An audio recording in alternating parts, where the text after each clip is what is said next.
এ হচ্ছে স্বপ্নের drone DJI Mini 3। এটা কেনার জন্য আসলেই আমাকে অনেক খড়কুটো পোড়াতে হয়েছে। ওয়েলকাম টু হৃদয় বাগেরহাট। সকালবেলায় ঢাকার পথে, এই খুব সকালবেলা তো দোলা গাড়ির জন্য অপেক্ষা। দোলা আসলেই উঠে পড়বো ঢাকার পথে। কেন যাচ্ছি এটা পরে শেয়ার করবো সবার সাথে। ধন্যবাদ সবাইকে, ভিডিওটা শেয়ার করে দেখতে থাকুন। আমি সবসময় আমার প্রতিটা ভিডিওয়ে একটা ইন্টারেস্টিং বিষয় রাখি। সবকিছু আগে প্রকাশ করি না, আস্তে আস্তে ধীরে ধীরে প্রকাশ করি।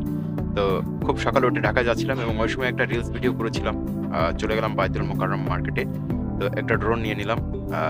ড্রোন কিনেই ফিরে এলাম ওই দিনেই বাসায়। বাকিটা দেখি। ওয়েলকাম টু হৃদয় বাগেরহাট। প্রিয় ভিউয়ার্স, বাগেরহাটের সুন্দর সুন্দর দৃশ্য তুলে ধরার জন্য নিয়ে নিলাম ড্রোন DJI Mini 3। তো আসলে এই ড্রোনটি আমার জন্য খুবই কষ্টসাধ্য হয়েছে, যদিও আস্তে আস্তে জানতে পারবেন। তো আমি ড্রোনটি আনবক্সিং করছি, সবাই দেখতে থাকুন। ভিডিওটি সবাই শেয়ার করে দিবেন, যারা নতুন দেখতেছেন হৃদয় বাগেরহাট পেজটি ফলো দিয়ে সাথে থাকবেন। তো বক্সটি খোলার সাথে সাথেই সুন্দর একটি ব্যাগ,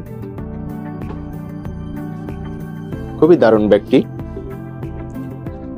তো এই DJI Mini 3 এটি হচ্ছে কম্বো প্যাক আমি নিয়েছি। Fly More combo, RC remote. তো প্রথমেই আমি ড্রোনটিকে বের করব। এর ভিতরে অনেক অ্যাক্সেসরিজ থাকে।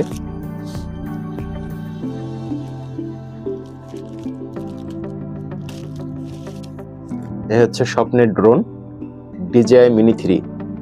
এটা কেনার জন্য আসলেই আমাকে অনেক খড়কুটো পোড়াতে হয়েছে। তো আস্তে আস্তে ধীরে ধীরে জানতে পারবেন আসলে এই ড্রোনটি কেনার পিছনের গল্পগুলো। তো এটি হচ্ছে আমার সেই স্বাদের ড্রোন DJI Mini 3।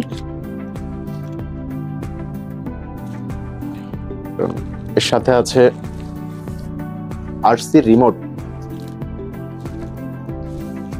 ডিসপ্লে সহ। আসলে বলে এটাকে RC রিমোট। তো এটা হচ্ছে খুব সুন্দর একটা রিমোট।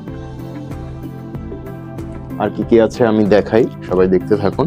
ভিডিওটি সবাই শেয়ার করে দিবেন। তো পাখির চোখে এখন দেখাতে পারবো পুরো বাগেরহাট ঘুরে ঘুরে। সবাই আমার সাথে থাকবেন। এটি হচ্ছে 3টি ব্যাটারি আছে, একটি ড্রোনের সাথে, আর এখানে 2টি আছে।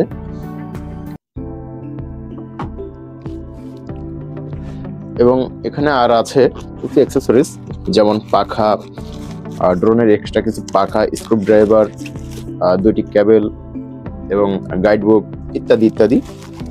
তো আমি বলেছিলাম যে আমার পেজের ইনকামের প্রথম টাকাটা আমি একটা ভালো কাজে ব্যয় করব, এবং সেই ভালো কাজের প্রথম শটটা আমি ড্রোন ভিডিও দিয়েই শুরু করব। তো সবাই আমাকে উৎসাহ দিবেন। একটা ড্রোন আসলে কিনতে গেলে অনেক খড়কুটো পোড়াতে হয়। যারা কন্টেন্ট করে বা যারা একদমই মধ্যবিত্ত পরিবারের ছেলে, তাদের অনেক খড়কুটো পোড়াতে হয়, আমারও পোড়াতে হয়েছে।